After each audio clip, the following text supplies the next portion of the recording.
अगर हम बात करते हैं कि इन्वेस्टमेंट में फिक्स डिपॉजिट बेटर है, रैकरिंग डिपॉजिट बेटर है या फिर हमारा एसआईपी बेटर है और लमसम प्लान बेटर है, दोनों के बीच में अगर डिफरेंस को देखा जाए तो अगर आप 500 रुपया का एसआईपी करते हैं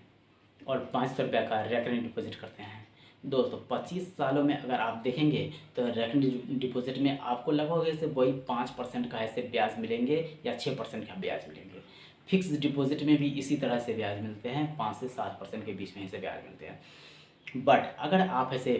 एसआईपी में देखते हैं या फिर ऐसे लमसम प्लान में देखते हैं कि हमें 500 रुपया मंथली डिपॉजिट करते हैं या फिर ऐसे 5,000, 10,000, 50,000 रुपया अगर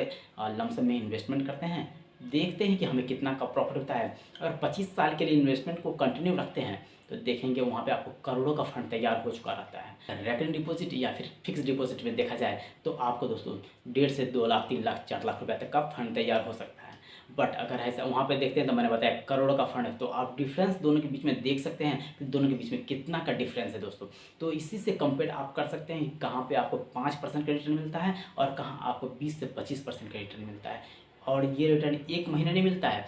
आप अगर बैंक में इन्वेस्टमेंट करते हैं तो आपको कंपाउंडिंग इंटरेस्ट नहीं मिलता है, बट अगर आप एसआईपी या फिर लमसम प्लान में इन्वेस्टमेंट करते हैं तो आपको वहाँ पे कंपाउंडिंग इंटरेस्ट मिलता है। कंपाउंडिंग इंटरेस्ट का मतलब ये होता है कि अगर सपोज दैट मैंने 1 लाख रुपया लमसम प्लान में इन्वेस्टमेंट किया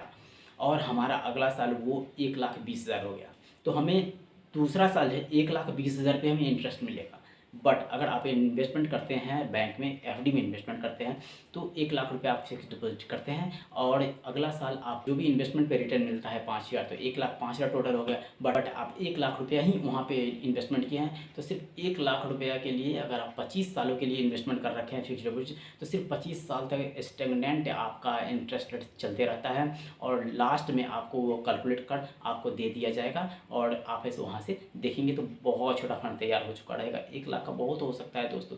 तो 1 लाख का बहुत से बहुत होगा तो यहाँ पे मेरे ख्याल से 15 से 18 लाख रुपया होगा, बहुत से बहुत। बट यहाँ पे अगर आप 1 लाख रुपया इन्वेस्टमेंट करते हैं तो आपका ऐसे दोस्तों कम से कम ऐसे 5 करोड़ का फंड तैयार हो जाता है। आप कैलकुलेशन करके खुद देख लें, एसआईपी के थ्रू इससे कैलकुलेशन करते हैं तो आपको लगेगा कि हाँ 4-5 करोड़ का फंड आसानी से तैयार हो जाता है। सिर्फ डिपेंड करता है कि हमारा जो फंड कौन सा है और हमारा इन्वेस्टमेंट पीरियड क्या है।